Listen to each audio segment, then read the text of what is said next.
Gima timore George. Yes. En ni akunga siro wach moro mane Meshak owacho mondo mi wach ni owuog e pach jopiny. Paro moro ni President Trump nyalo golo President Ruto e telo ni nikech jok moko mapingo William Ruto owacho. Mano ok bitimore. Mano to wi ji owil mondo ji focus e gik moko manyalo timogo, manyalo kelo konyruok, manyalo kelo yot. President Trump nyalo mana golo William Ruto e telo. Nikech en gi the capacity mar gole gi kotiyo gi military.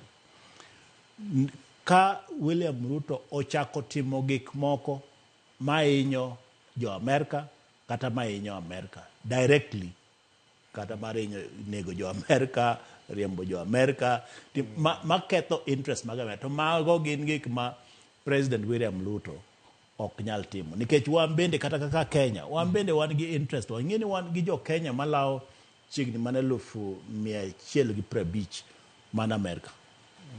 Ma bende kelo chiwo ga pesa iluongo ni remittance mabiro kanie machiegni en about 1 point something billion mabiro mana Kenya ka manyiso ni wan bende ka Kenya odaro mondo pesa no timango.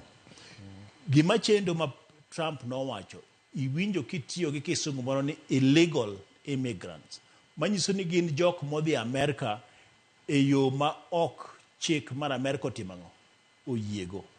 Koro ok en gima bro affect Kenya ahinya nikech thoth jo Kenya madhi Amerka to gidhi kuno legally, gidhi kuno kaluwore gi chik, imiyo gi visa gidhi kuno. To sani nitiere ji according kaka Trump wacho ni gin ji 1,11,000,000 kata 1,12,000,000 mana Amerka e tok chik. To thoth jogo gia South America. Thoth jogo a South America. Koro kike pani ni Kenya bro bedo bro yudo chwat ahinya e wachno. Jok ma bro yudo chwat gin thoth jok ma South America modhi kanye modonjo e America to gin gibet kanyo gitie puothe gitimo tije. Tineno kanyo sani bende jo America bende osechako wacho ni jok ma Trump dwa duokogi ok owinjo duokgi nikech gin jok ma tie puothego. To puothego kodwokgi ng'agin mabro tie puothego. Koro gimbede gisechako debate gi pod gidwa ng'iyo ni interest bar America bro bet nango. To jo Kenya madhi America ok bi tam ibro yudo ka jok madhi puonjo pod bro dhi, jok ma kata President William Ruto temo loso negi mondo dhi oyud tije moko ma ginyalo yudo, mago pod bro dhi adhiya. Visa pod bro dhi. Ineno visa moro mano ba mobiro wacho ni inyalo miyi visa mar higni 5. Mano pod bro bede to kata koloke odok mane gimoro mane Meshak wacha. Iloke mondo mi visa mar higni 2 kata higa 1 mondo ja Amerika bende med choko kuomi. Ruyo choko nikech komi mar higni 5 to koro igeni koro chok dichiel lal ng'eny. Koro mago e interest mag Amerika. Ok ni gibro tamo jo Kenya ni kik dhi nikech kata bende kawuono godhiambo wuok ka kiny chopo saa 7 michamo kuon saa 7 ka an mane koro kadonjo New York seche 14 kobedo abeda e ndege. Koro Amerika ok bi tamo jo Kenya mondo mi kik dhi. To bende yudo ka thoth jo Kenya ok gin illegal immigrants. Thoth jo Kenya no dhi kuno e yo moriere.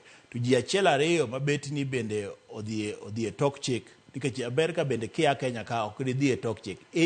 Ikungi yudo visa momi e yor chik. Yes. Midhi godo to koro kisechopo kucho to koro in ichako itamri koro kitimango ok iduogi. Mane ka koro ilokori ni ibedo illegal immigrant. Koro imanyi titimango tiduoki. To thothgi gin jok ma a South America. Ma Kenya, jo Kenya kik bed gi luoro ni koro ni Trump odonje telo.